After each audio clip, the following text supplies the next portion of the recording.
tidak serta-merta. Iya, iya. Pak Jokowi juga tidak ujuk-ujuk turun ke Barus tanpa ada data pendukung. Iya, iya.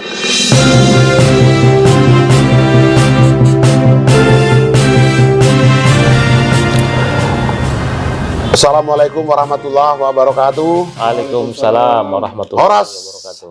Horas. Bejojoah, Jojoah. janjoah, Jojoah. ahui dun sana, Yahoo. kolonun, jauh, salam budaya. Para pemirsa, songona somal, bincang lekirman hupasat parjulu jolo temnitip sanggar, asabain huru-huruan, jolo sinukun marga asabinoto partuturan.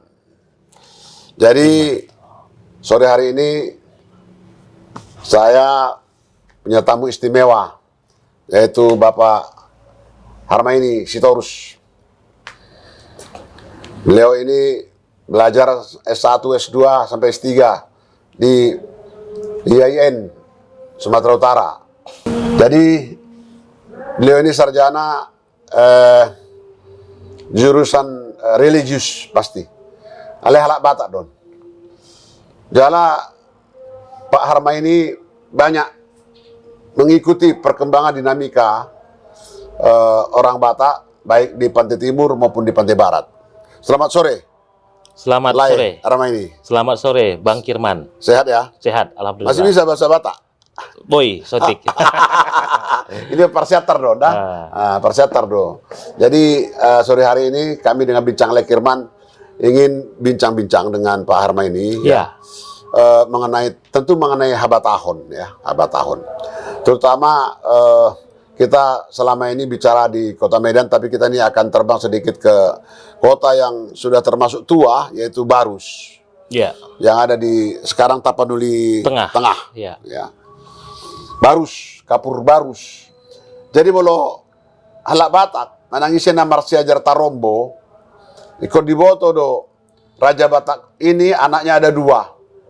Satu Guru Tatia Bulan, satu lagi Raja Isumbaon. Nah, Guru Tatia Bulan ini anaknya 5, burunya pun 5. Nah, anaknya yang nomor 1 dari Guru Tatia Bulan itu namanya si Raja Uti, menang Raja Geleng Gumeleng. Tapi karena agak cacat tubuhnya, bertapa dia menurut mitos di puncak Gunung Pusubuhit. Iya.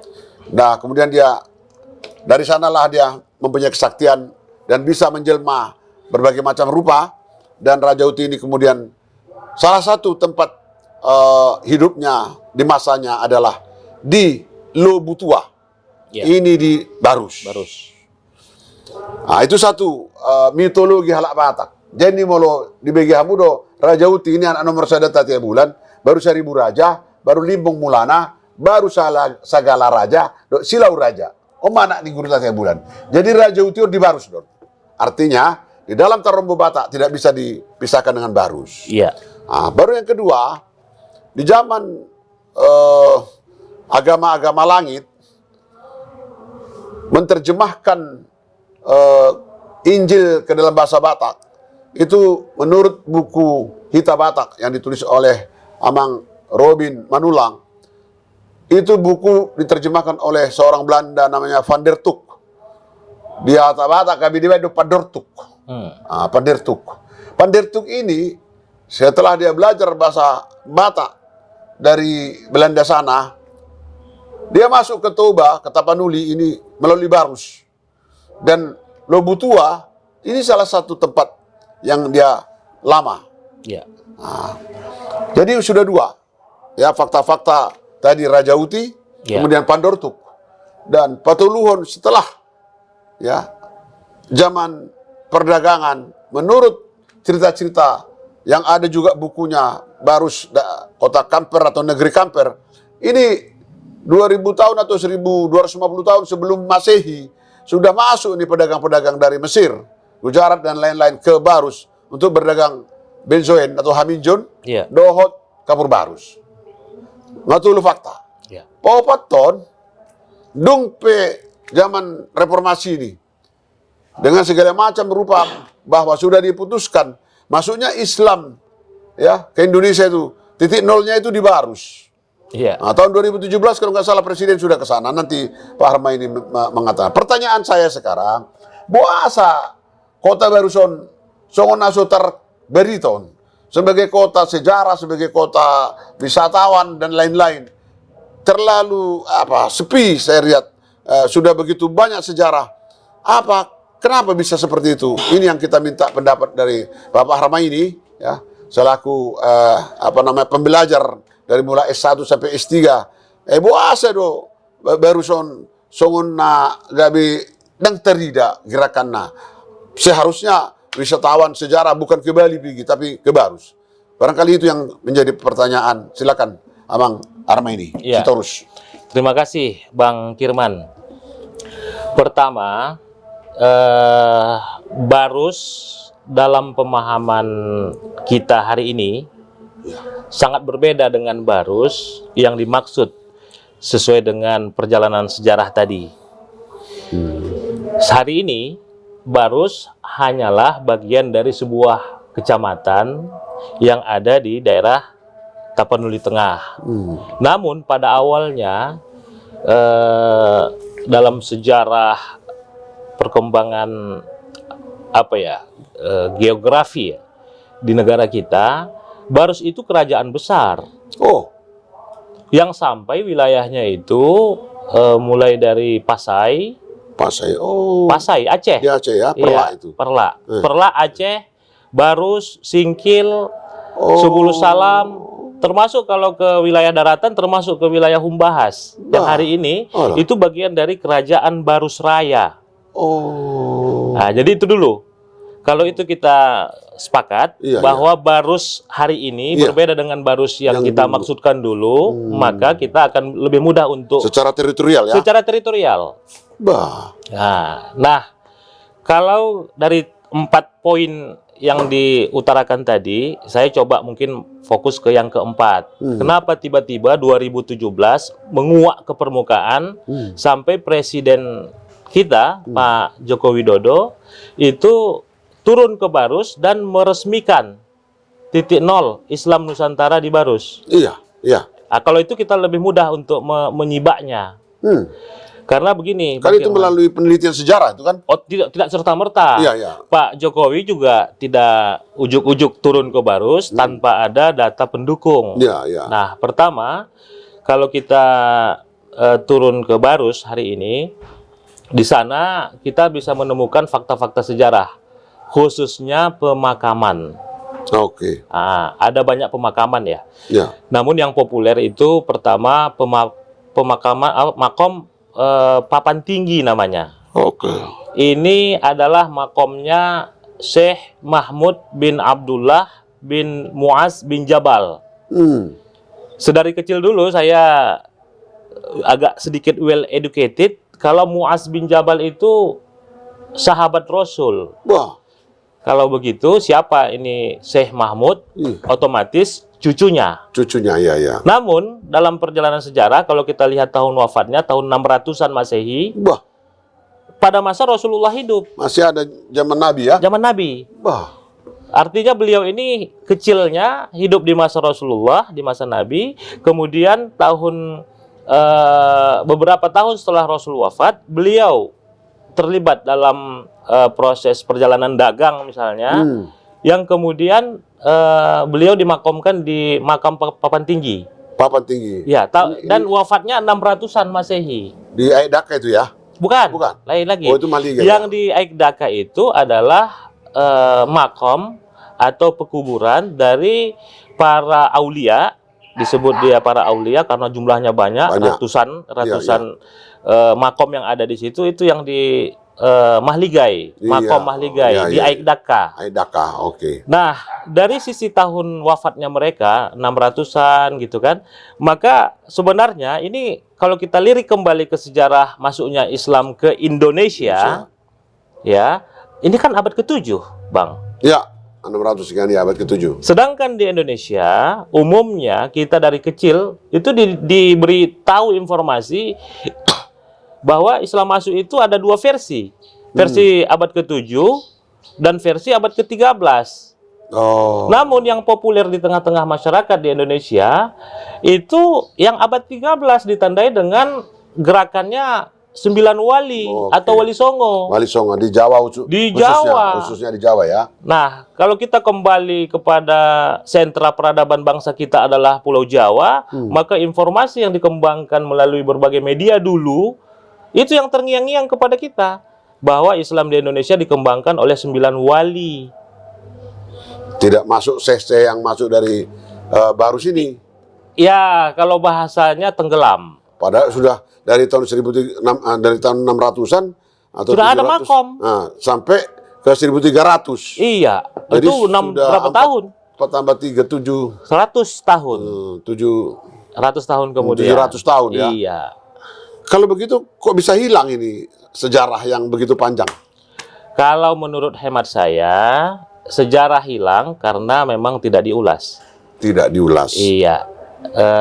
Dan kemudian sedari kecil dulu kita terdidik bahwa Islam masuk ke Indonesia abad ke-13 dengan wali-wali itu tadi. Jadi semakin kalaulah seandainya ini diangkat ke permukaan ya dengan peresmian titik nol Islam Nusantara yang dikembangkan yang diresmikan kemarin tugunya itu oleh Bapak Presiden, sebenarnya itu pemicu saja menurut saya. Baik.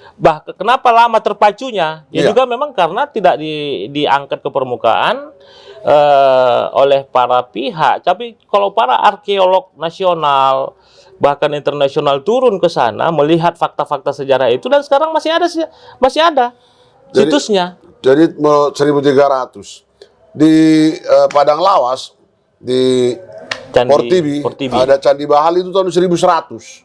Berarti yang usia ini agama Hindu, Buddha. Sedangkan tadi ini 1300. Masih ada 200 tahun jarak antara Candi Bahal dengan Barus. Tapi dari Barus ada makam tahun 600-an. Baru tahun 1300 kemudian dianggap peradabannya mulai nampak. Ini juga ada 700 tahun. Ini tentu memancing tanda tanya. Jadi saya dan Pasahat alana budaya Batak Donata Gali berkaitan dengan Barus di Hita Batak buku ni amata Manulang. Trisila Batak itu kan terdiri dari 3. Sada Batak itu marhaporsiatu di Batak ya. Bertuhan orang Batak itu. Paduahon martutur dalian natulu. Patuluhon marparangi songon boru do anak ni raja. Jadi marhaporsiaon tu di Batak. Pada Tuhan. Artinya Islam masuk melalui Barus. Pandertuk masuk untuk membuat Injil berbahasa Batak juga dari Barus. Tapi kalau dilihat kota Barus itu sekarang, emang Armai kurang banyak kita temukan atau belum dengar saya ada peninggalan-peninggalan artefak atau katakanlah ada guci, ada kendi atau apa menandakan dulu sudah ada peradaban di situ. Kira-kira kemana hilangnya itu ya? Nah, jarak yang terlalu jauh ya, ini khusus dari 600-an Masehi hingga hari ini menyebabkan banyak fakta-fakta itu yang mungkin terabaikan, hilang atau dihilangkan dan sebagainya. Itu bagian dari perjalanan sejarah. Namun menurut hemat saya, pakar arkeolog kita di Sumatera Utara, Profesor Ikhwan Azhari, ini sudah banyak mencoba untuk melakukan penelusuran langsung ke berbagai desa yang ada di wilayah Barus sana. Dan temuan-temuan itu beliau punya banyak tulisan-tulisan, data-data dan fakta tentang ya seperti guci dan sebagainya. Beliau temukan itu di sana. Berarti masih perlu di penggalian fakta-fakta sejarah nih ya, secara artefak ya. Sangat perlu. Oke, jadi Om Muse, nah perlu record di asal tahu atau kebesaran tanah Batak. Asa tahu atau kebesaran Barus. Di orang Batak ini ada marga Barus, khususnya orang Karo, Batak Karo, ya kan? Apa ada hubungannya nih Pak Armeni dengan kota Barus itu? Kira-kira? Kalau ini saya kurang paham. Iya. Dari mana Marga datangnya Barus. itu Barus itu kan? Dari mana datangnya marga Barus? Iya. Ya, itu yang saya kurang paham. Barangkali itu juga satu tantangan yang perlu kita diskusikan kalau ada yang tahu ya di antara pemirsa kita. Iya. Ya, apakah Bagian dari khazanah yang harus ditemukan. ditemukan ya. Oke. Sekarang negara kita sedang gencar-gencarnya membuka kepariwisataan. Harapannya bukan hanya wisata panorama, Iya. wisata kuliner, Iya. sekarang wisata sejarah. Iya. Itu juga perlu sekali. Bahkan sekarang Borobudur saya dengar sudah dibikin tarif yang mahal sekali. Iya. Ya, karena dibikin murah orang datang merusak ya. Dibikin sejuta katanya. Begitu juga di Bromo dan lain-lain. Nah, bagaimana menurut Pak Harma ini mengemas agar Barus ini didatangi orang banyak ya? Karena harapan kita katakanlah wisata ini wisata religius atau wisata sejarah, tapi intinya kalau banyak orang ini akan ada multiplier effect. Ya, akan hidup penginapan di sana, makanan, mungkin juga souvenir, kerajinan dan lain-lain. Kira-kira menurut Pak Harma ini apa yang bisa membuat supaya tourism di sana menggeliat bangkit? Pertama tentu niat dan kesungguhan dari pemerintah, khususnya pemerintah daerah dan pemerintah provinsi. Sebenarnya ketika presiden kita turun tahun 2017 itu tidak ujuk-ujuk itu beliau turun. Iya. Ya. Karena beliau sudah meyakini dan juga didukung oleh banyak data dan fakta, maka beliau kemudian meresmikan Tugu Titik Nol. Nah, kalaulah seandainya pemerintah daerah, pemerintah provinsi, kemudian mengikuti irama itu, maka sebenarnya apa yang dimaksudkan tadi itu bisa terwujud dan tercapai. Kita berharap supaya para pemerintah, pihak pemerintah daerah dan pemerintah provinsi khususnya Sumatera Utara itu mengangkat tema ini ke permukaan. Barangkali kalau dikumpulkan sejarawan-sejarawan katakanlah Asia Tenggara atau dunia dengan satu kerjaan besar di Barus, saya rasa juga akan, tapi nggak tahu apakah akomodasinya bisa menampung itu ya. Dengan segala kelebihan dan kekurangannya, saya yakin bisa. Iya, betul. Ya, apalagi Pandan sekarang sebagai ibu kota Tapanuli Tengah juga sudah sedang bangkit dan berkembang. Iya.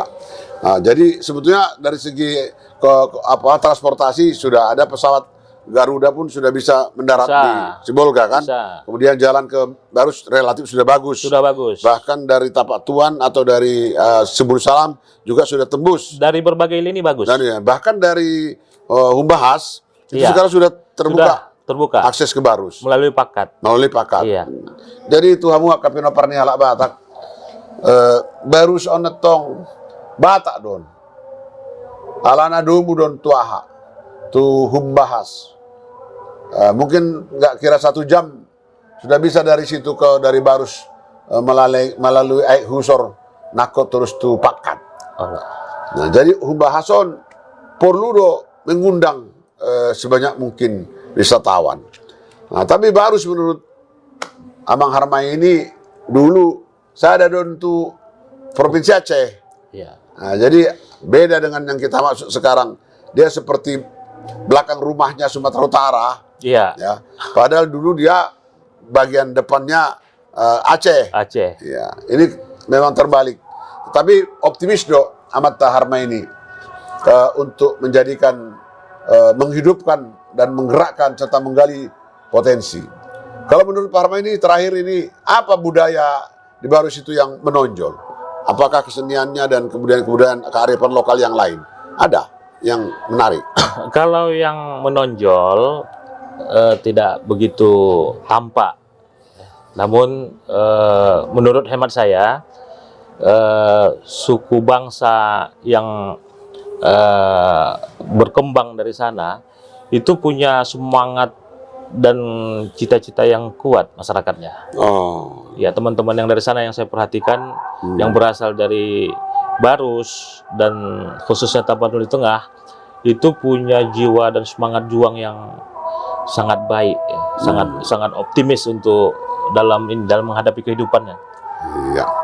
Berarti dalam kaitan ini masih sangat mungkin ya penggalian atau digali nilai-nilai artefak Barus untuk bisa menjadi destinasi yang menjanjikan di waktu yang akan datang. Bersinergi kita dengan tokoh-tokoh seperti Profesor Ikhwan Azhari, termasuk siapa, Pak Kojok, Uli Kojok. Uli Kojok juga sudah melakukan penelitian udah pasti. khusus terkait dengan Barus ini. Bisa disinergikan, dan buku Barus Negeri Kamper yang pernah kita diskusikan sebelumnya tadi, itu saya punya bukunya, Pak Bang Kirman, dan nanti coba saya hadirkan nanti ke Bang Kirman. Jadi Imah Nabi Pasat Hami Soreon bincang lek Kirman bahwa Barus adalah lintasan sejarah yang penting untuk Tapanuli, khususnya untuk orang Batak. Alana masuknya agama Islam 0 km dari Barus, dan juga pekabaran Injil berbahasa Batak Pandertuk masuknya dari Barus. Bahkan dalam Tarombo, si Raja Batak, Raja Uti juga kemudian mempunyai tempat hidup di Lebutua, dan itu di Barus. Di Barus juga.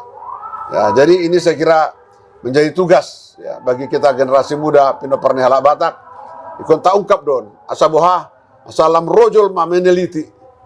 Alani rojol mameneliti gabi tinggal di mana beberapa hari, beberapa minggu, beberapa bulan, dan ini akan menghidupkan ekonomi lokal. Ya. Iman Abui Upasat, Pak Armaini, terima kasih banyak atas penjelasan Bapak. Kami mungkin akan undang Bapak lagi ya, lebih mengkerucut ya tentang dinamika Barus, karena di situ ada papan tinggi sebagai kuburan, ada juga pusara daripada makam Mahligai. Tapi kami tidak pernah menemukan di sana kampung orang Arab ya. Ada kampung orang Gujarat, atau seperti di Surabaya itu kampung apa, masjid Ampel Guarna. Ampel ini kan di situ sekitarnya banyak orang Arab. Sebenarnya Bang, itu yang perlu menjadi pertanyaan utama. Makom ada 200, di mana pemukimannya? Iya. Itu yang perlu dikaji oleh arkeolog kita. Karena tidak mungkin orang sampai mati di sana, pasti dia tinggal di sana. Karena dia tinggal di sana, mungkin dia berumah tangga dengan orang di sana. Nah, karena dia berumah tangga pasti ada kampungnya. Ini kok nggak ada? Betul. Nggak, kurang. Bapak juga kurang melihat itu ya. Saya pun melihat kuburannya begitu banyak. Di mana peninggalannya sukunya satu pun. Betul. Nah, kalau tadi katanya namun karena kita menyadari bahwa terlalu jauh rentangnya, dari 2020 sekarang ini ke 600 yang lalu, berarti 1400 tahun yang lalu, maka pantas jugalah kita semakin jauh dari fakta-fakta yang terjadi di masa lalu. Iya. Jadi begitu, MS Tabatua Perlengguman di Siborok. Saya di Batam masih lihat tua, Rasul Mahita di Parorot. Imatutu. Saat ini suruh saya sak tempat botean, saya liling Mahita Mangulu, saya sak matu penggabean tu Parahorasan. Bertemu jangan jemu, berpisah jangan gelisah, horas.